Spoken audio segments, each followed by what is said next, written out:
नमस्कार दोस्तों, मैं सागर शर्मा हाजिर हूँ आपके सामने। आज मन में कुछ अजीब सी फीलिंग आ रही थी। ये सोच रहा था मैं कि ऐसे टॉपिक पर बात करूं जिससे आपकी जिंदगी में खुशी बढ़ाने का कोई काम किया जा सके। दोस्तों, बहुत सोचने के बाद में मैं जो टेक्निक खुद अपनाता हूं वो टेक्निक आज आपके साथ में शेयर करने जा रहा हूं।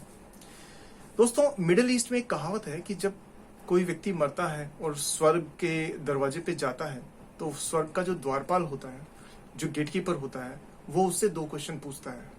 इन 2 क्वेश्चंस के आंसर पे डिपेंड करता है कि उसे स्वर्ग में एंट्री मिलेगी या नहीं मिलेगी। पहला क्वेश्चन क्या है कि क्या आपको आपके जीवन में खुशी मिली? तो अधिकतर लोगों का आंसर होता है यस, क्योंकि अपने पूरे जीवन को जीते हुए जो उन्होंने चाहा वो कुछ हासिल किया, इस प्रकार से उन्हें खुशी तो मिली। दूसरा प्रश्न होता है, क्या आपकी वजह से किसी और की जिंदगी में खुशी आई? क्या आपकी वजह से किसी और के चेहरे पे स्माइल आई? और दोस्तों, इस वाले प्रश्न का आंसर अधिकतर लोग देते हैं नो, और इस तरह से वो स्वर्ग में एंटर नहीं कर पाते। अब स्वर्ग की बात तो मैं नहीं जानता, लेकिन क्योंकि उसमें कितनी सच्चाई है और नहीं है वो तो मैं नहीं कह सकता, लेकिन आपको ये जरूर कह सकता हूं कि इस पृथ्वी पर, इस धरती पर रहते हुए भी ये बात उतनी ही सच है। दोस्तों, हम जब अपने फायदे के लिए कोई काम करते हैं तो हमें खुशी मिलती है, लेकिन यदि किसी और की जिंदगी में फायदा लाने के लिए, किसी और को खुशनुमा फीलिंग देने के लिए अगर हम कोई भी एक्टिविटी करते हैं जिसमें हमें हमारा खुद का फायदा ना देखना पड़े, जिसमें हमारा खुद का कोई स्वार्थ ना हो, ऐसी एक्टिविटी करके देखिए, आपको सामने वाले को जितनी खुशी मिलेगी उससे ज्यादा खुशी मिलेगी।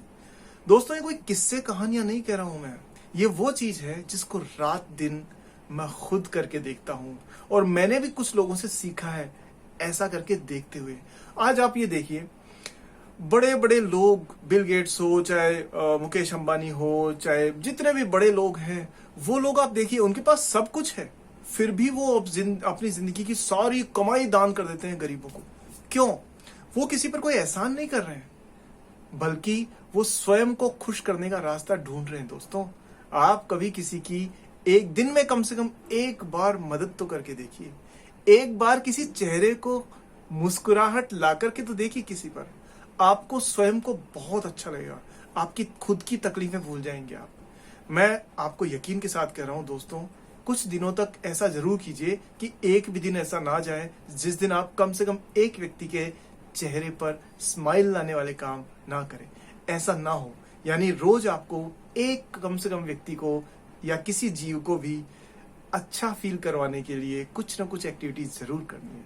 दोस्तों, ये जरूर कीजिए और फिर देखिए कि जिंदगी में कितनी खुशनुमा फीलिंग आती है। अरे उन भगवान कृष्ण से, उनसे तो हम सीखे कम से कम। अरे वो तो माखन चुराते थे, चोरी, भगवान होके चोरी कर रहे हैं, लेकिन चोरी क्यों कर रहे हैं? क्या वो माखन खुद खाने के लिए करते थे?